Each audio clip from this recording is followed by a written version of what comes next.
The compliment is not really to me, it's the compliment to the concept and the character. Hello everybody, this is Amitabh Bachchan and I'm privileged to have Nag Ashwin here, the director of Kalki. Full privilege. And it's 8 o'clock in the morning here in Mumbai. And I've just come back at about 3 in the morning after seeing Kalki for the third time.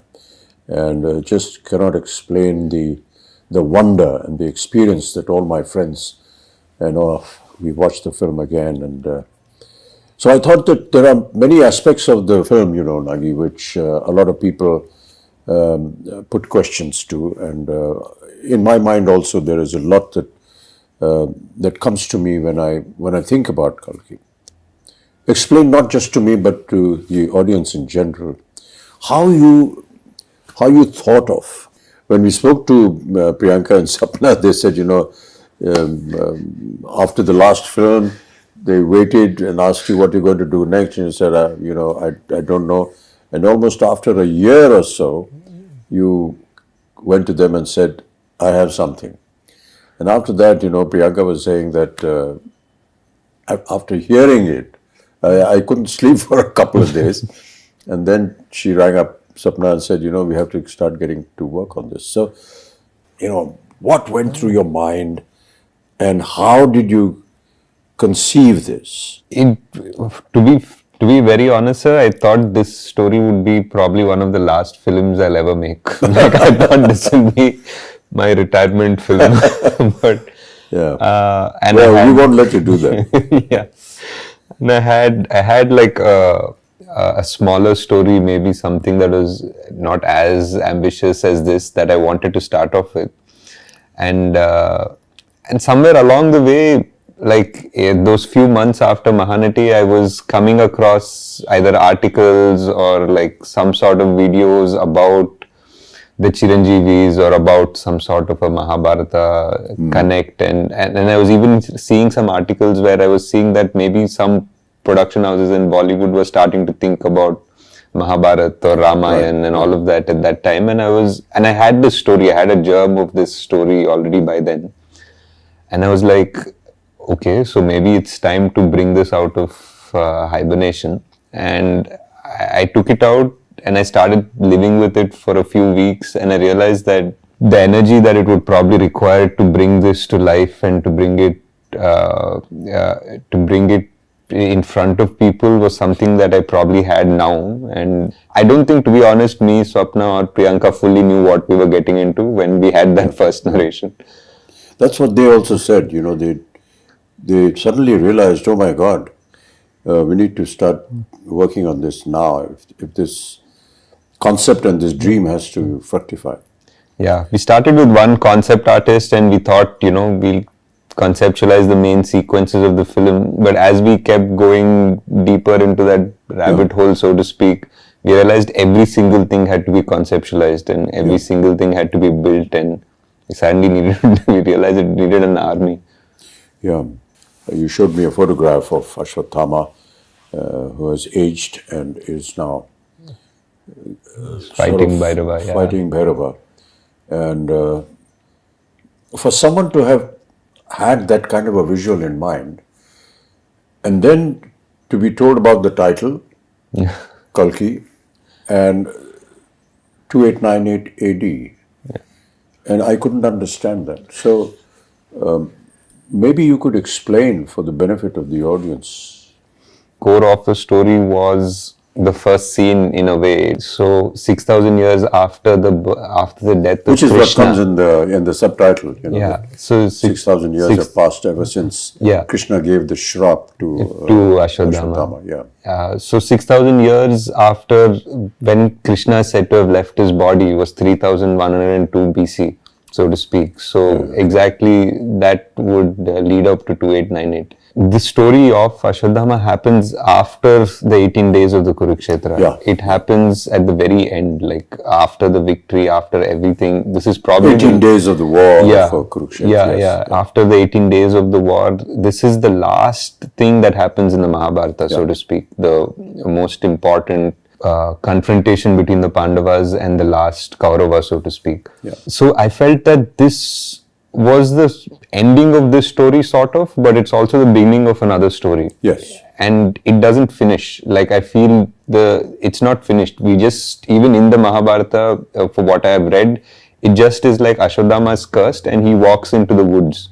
Like, he leaves Krishna and Bhima and everybody aside and he walks into the woods. We don't know what happened to him. So that's like a starting of a story. Now I wanted to know, like, if this man is cursed and he has been witnessing this entire Kali Yuga, like, that's the most interesting thought process, like, because he is this ultimate warrior, but he's not interfering in the events of the Kali Yuga because he has a larger purpose.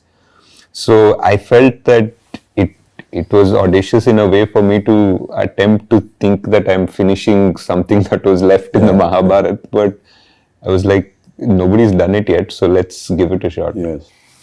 But why did you think like this, that I want to know what happened after that? Because in a sense, the Mahabharata ended at the end of the war after 18 days. Krishna gives disgust to Ashwatthama, end of matter. Yeah. But you said you thought, okay, what happened after that? I had really loved this dialogue in that first scene, sir. What we did, like, after Ashwatthama says, kill me now, I'm ready. Yeah. And then Krishna says, no, death is not a punishment. And then we have a wide shot of this battlefield with hundreds and thousands of people who are dead. Yes. And that, for me, even when I was writing it, that just felt like it had a deeper meaning. It feels like, Mahabharata has killed millions of people, but Krishna right now is standing there and saying, death is not your punishment, having to live is your punishment. That just meant, like, maybe there is a whole karmic level to this whole thing. Mm-hmm. And for Ashwatthama also, I felt that anger, like, though he was very cruel in that particular moment, that anger was justified because he just felt that his father was killed very unjustly. And his father was a great warrior and he was killed in the most unjust way. So his anger was justified in his own way. So now his redemption is also very justified. But we never know if that redemption ever comes, because it's not like Ashwatthama is always been evil or something like that. He's actually a very noble warrior. He's meant to be an avatar of Shiva. People say, like, Drona prayed to Shiva to get a rupam of Shiva as his child, and that's how Ashwatthama was born. There's a beautiful, beautiful couple of pages in the Mahabharata that shows before Ashwatthama enters the Pandava camp to massacre the rest of the Pandava army. He sort of, Krishna had put out a barrier. He had put out, like, his magic in a way. He's put, like, the biggest celestial guardians around the camp, and he went back to the kingdom. And Ashwa came and he realized he can't cross those celestial guardians. And for that one time, he became like a Rudra Roop, like he became Shiva. He entered one pyre and he came out like Shiva. And this Kripacharya watching this, and he became so scared, like he actually ran away from that scene because Ashwatthama was so terrible and so magnificent. So that character always intrigued me. Like, you can't have an avatar of Shiva who is the greatest, is the son of the greatest warrior, and not know how his story ended. So that was the point of evolution of the idea and thought of how to continue with this. And he wasn't also, like, the most popular Mahabharata character, because from what we've usually exposed to in serials or books or anything, we know about the main ones. We rarely know much about Ashwatthama, but I feel he was multiple times capable of destroying the Pandava army if not for Krishna. Like, there were astras that only he could use, and only Krishna knew how to stop them. After 6,000 years. Yeah. You hear the words of Krishna saying, that when there is no water in the Ganges. And these were all very symbolic but very pertinent little things that kept coming up. How did you conceive that the futuristic world 6,000 years from now is going to be looking like this? There were a lot of things that we try to extrapolate, sir. Like, for example, there is massive drought now. There is clean air is already such a problem in so many places in China or even Delhi, for that matter. That buying air is going to become a common thing. It's actually become a common thing already.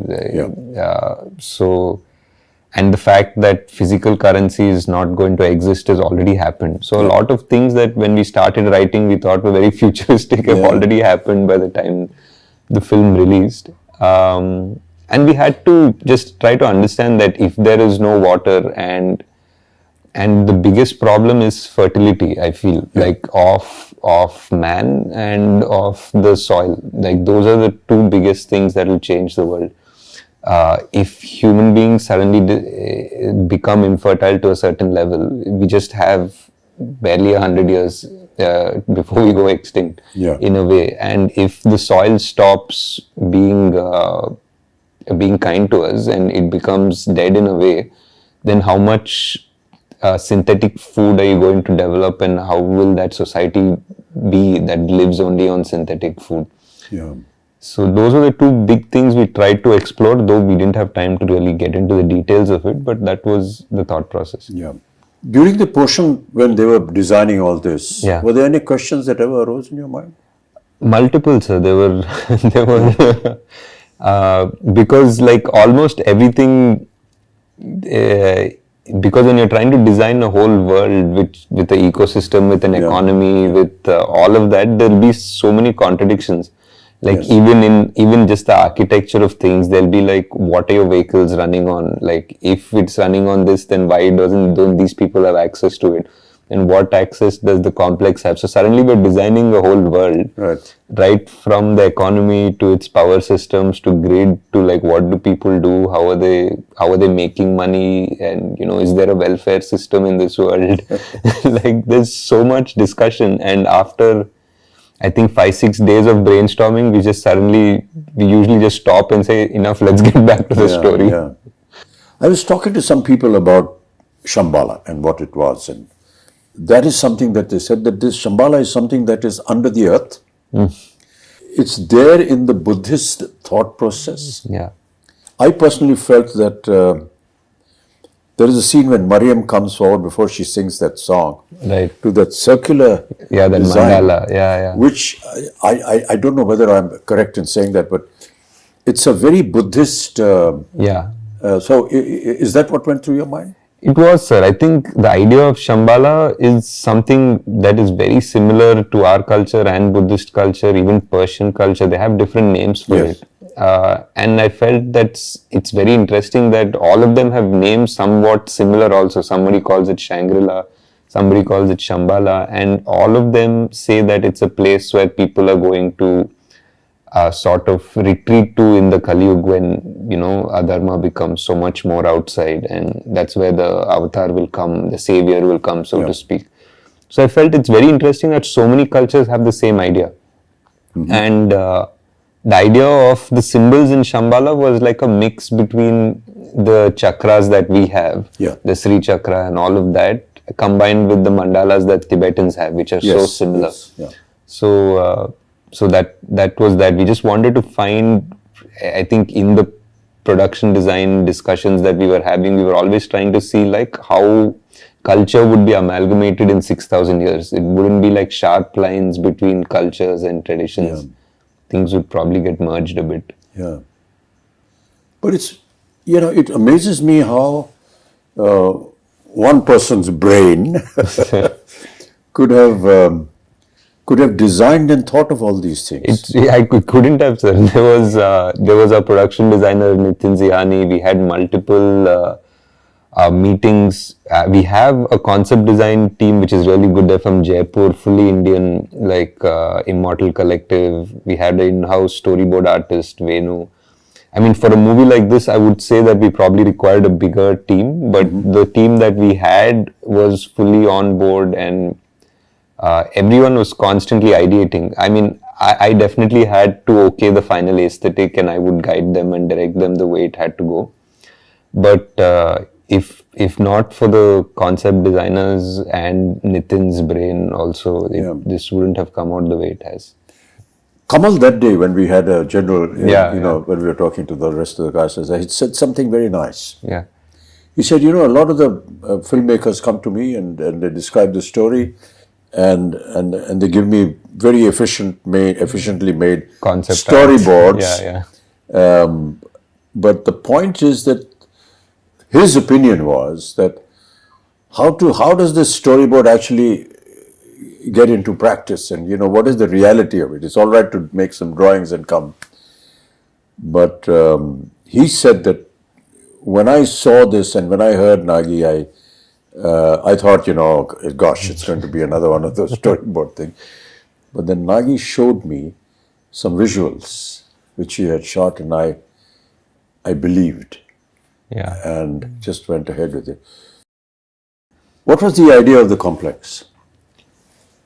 The idea of the complex was, it was like everything is there. It's beautiful. It feels like heaven. There's water. It feels like, animals are frolicking happily, and it's clean air and all of that. But there's something that feels unnatural about it as well. There's something that doesn't feel real, and it doesn't feel it belongs there. So it was that aspiration of man. I feel that when you go to the complex in the film, there is this idea that you need 1 million units to enter the complex. Yeah. In this world. That idea was like a creative idea of yours. Yeah, it was a creative idea. It was something to give a goal to Prabhas's character, and everybody in that world they basically were working around that goal. They wanted to make 1 million units to get into the complex. But my idea was that you can't make 1 million units by being straightforward. The complex wants you to backstab each other. The complex wants you to fight amongst each other to make that 1 million units, and they're just going to be at peace because these people are never going to unite. That is what is happening in Kalki, Yeah. This whole backstabbing and everything, everyone wants to grab and go on to the top, Correct. That famous story about all of us, we're all like cockroaches and everyone wants to go up, and reach the top of the lid of the bottle where they're in. So, you are catering to an audience, and there are many portions which I felt, as somebody who's been in the film industry, could understand that, okay, we are playing to the gallery. Yeah. This is Prabhas. For sure. This is a Telugu film. Yeah. And Prabhas is Telugu. Yeah. And you have to understand that he's massive and he's godlike there. Yeah. So many elements which a lot of people felt in the first half because of its length and so on and so forth. Yeah. At times they were not able to understand or say, come on, let's get on with the story. Yeah. But the fact is that it's like an intro to the hero of the film, but not just the hero of the film, but also the hero for the Telugu-speaking nation. Yeah. And that is something that, people perhaps overlook. But we have to give it to them. At the same time, giving out to the audience, I've never lost a fight and I never will. Yeah. Which are actually Krishna's words. Yeah. And you give it to Prabhas, to Bhairav. Yeah. True.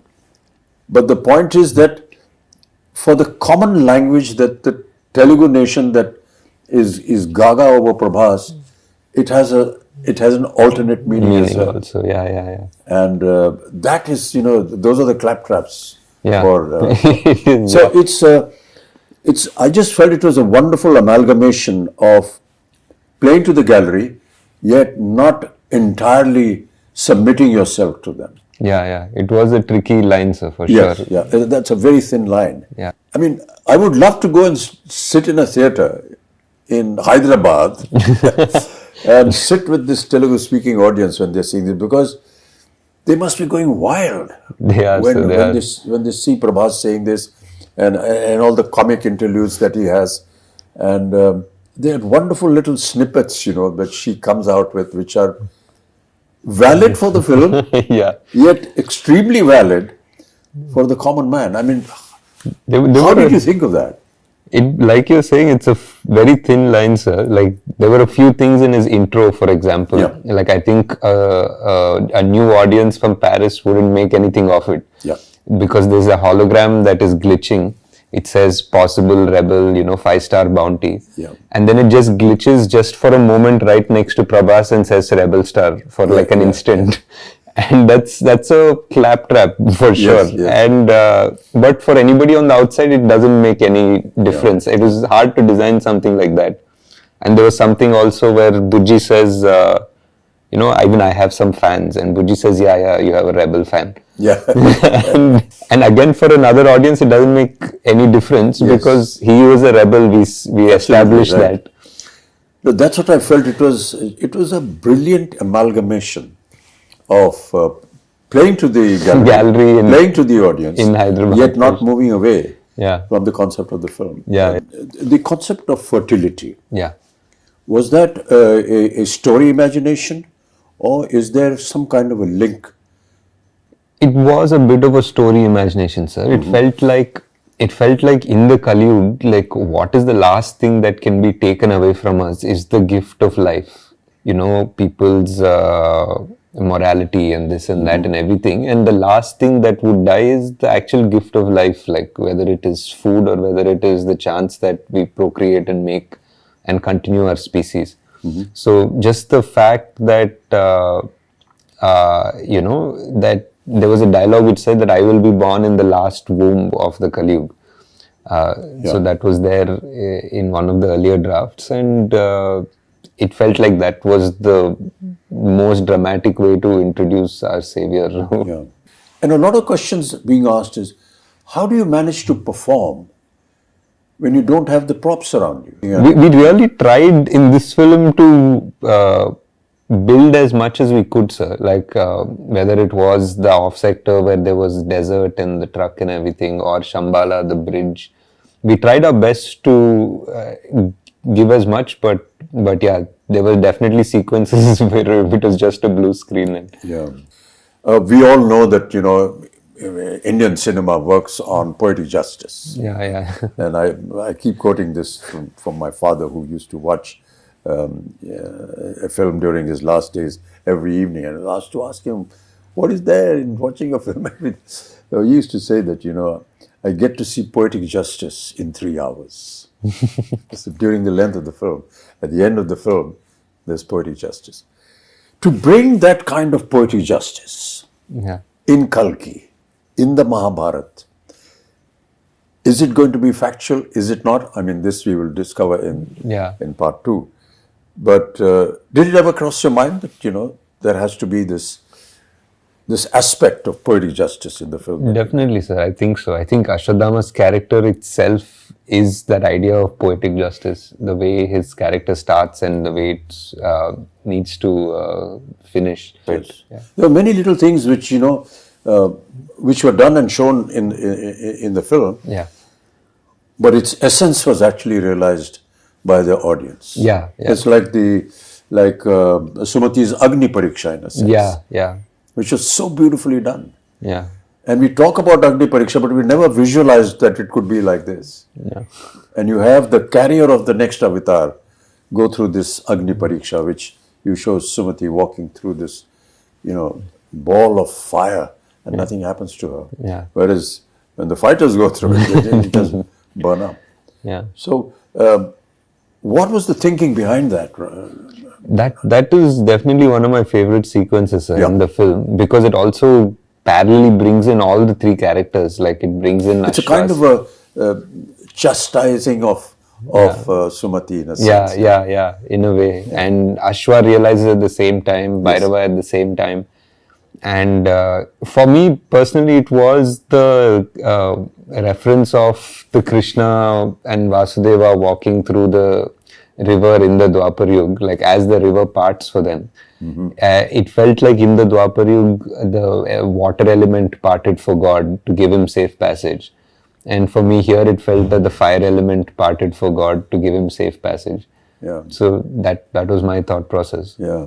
I mean, there were so many challenges, even from the point of view of, say, the DOP or the cameraman and everything. Yeah. You have an 8-foot giant. Yeah. And you have the rest of the cast here. Yeah. And there were so many times when we took hours, because how do you light up a place where you're going to see both the characters together. Correct. So my lighting is going to be different. Yeah. And my whole atmosphere is going to be different. My concept of looking down to talking everyone, And everyone's look. and everyone there. looking up to talk to me, Yeah. and how we actually managed to do that. Yeah. You know, there were times when I was having this little stick poking out from behind me and saying, my face is not here, it's somewhere up there. Yeah. And it was quite amusing, but how wonderfully it all sort of It all came together. Like how many times we had to do each shot 3 times or 4 Exactly, times. yes. Yeah. Even when I was writing, I always thought Kalki was 2 watches. Like it was a repeat watch. Like the first time you watch the film, you watch the film. And the second time you watch it with the perspective of having seen it again. So you see so many things in a new perspective almost. Yes. In a way, it's almost a new film the second watch. Yeah. So I always felt it was a 2-watch movie at the least, and it's great because I think we went for the evening show, like all of us, to see it, and on the first day, and by the evening show there were people who already knew the dialogue, so they were already watching it the second time. Yeah, I finished seeing it for the 3rd time last night. I'd really like you to just kind of summarize the whole experience before we end up talking. Yeah. Because we could just carry on, For a long time, yes, sir. I think for me, it was a dream, definitely, to put together this world and all of the influences and the stories that I've loved, and putting it together in a world in a coherent and an understandable and enjoyable way.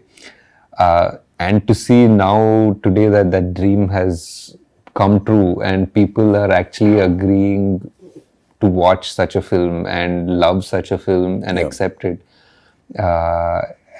It's not just, I think, just for us as a team that's been working on it for 3 years, and the actors that have put in so much time to do it. It's not just a win for us, I feel. Yeah. I feel it's a win for the industry in a way, because like producers, actors, directors, writers now have a validation that they can think differently. Yes. Now they have a validation that they can greenlight projects which probably wouldn't have, because now there's a Kalki. Now there's a Kalki, a producer will listen to a story that is a mytho or a fantasy or something. Yes, yeah. And an actor will be okay to greenlight a Yes. script. So I think we have moved forward in the right direction, and I'm very glad that Kalki was able to do something to have that change happen. Yeah. I just wanted to, I mean, we won't get a chance as often, so I just wanted to ask what in the scenes that you've done, like what were your favorite scenes in the film? Yeah. It's very difficult to pick one particular scene, Nagi. Yeah, and I'm not just saying it because I'm a member of the cast and crew and it's our film, but quite honestly, it's very difficult. Really, the purpose of talking to you, Nagi, was that. Yeah. That it's, yes, it is a film. Yes, it is make-believe. But it's make-believe. It's the belief that we want you to go and see, because it's been made with belief. And that belief is what is the strongest point that I feel in the film. And each time I see it, it's that belief. Yeah. I hope that, the audiences will go and see this film with the kind of interpretation that Nagi, the director, had, and his vision, and the way he has explained the many aspects of the story. It's a film that anybody will identify with, because it's, good over evil, and all our films are like that. Yeah. But to give it the depth and bring that mythological history, culture into the open and prove it, that is what was challenging for Nagi, and that is what I find he has been able to find victory in that challenge. So now we wait anxiously for part 2. For part 2. How is it all going to end? And so we look in great anticipation. Thank you, sir. Thank you. Thanks so much, Nagi. It's been wonderful talking to you. Yeah, sir, I know you don't like or appreciate this, but this is one of the few chances we have to thank you for all your patience. You know, and the whole country, sir, like whoever I speak to, Yeah. I know you've heard this already so many times, but it's just such a pleasure to see you in that avatar, in that role. Yeah. And so many people, I did a bunch of interviews yesterday and everybody just said, thank you for giving us this Amitabh yeah, Bachchan. it's a a huge fan fallacy, thing. actually. I don't believe I know it. you don't like any of No, it. it's not a case of liking. I just feel that the compliment is not really to me, it's the compliment to the concept and the character. And that speaks volumes about the film. It's not a personal, you know, okay, I like this star Yeah. and he was good and he acted very well and so on and so forth.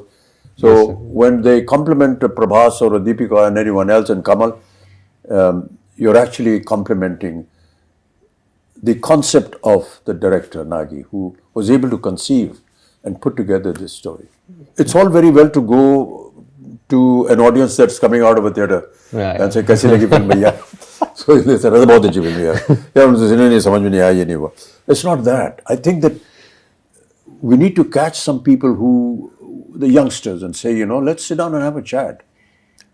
And what did you actually see? What did you think of? What was going through your mind when you were watching all this? It would make a very interesting subject.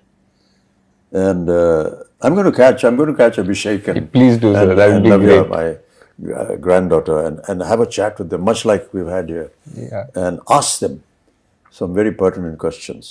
Right. Thank you, Nagi. It's That'd be been a great, pleasure. sir. Yeah, Such thanks a so pleasure. much. Such a pleasure, sir. Thank you so much. That's the end of our very long, intricate conversation.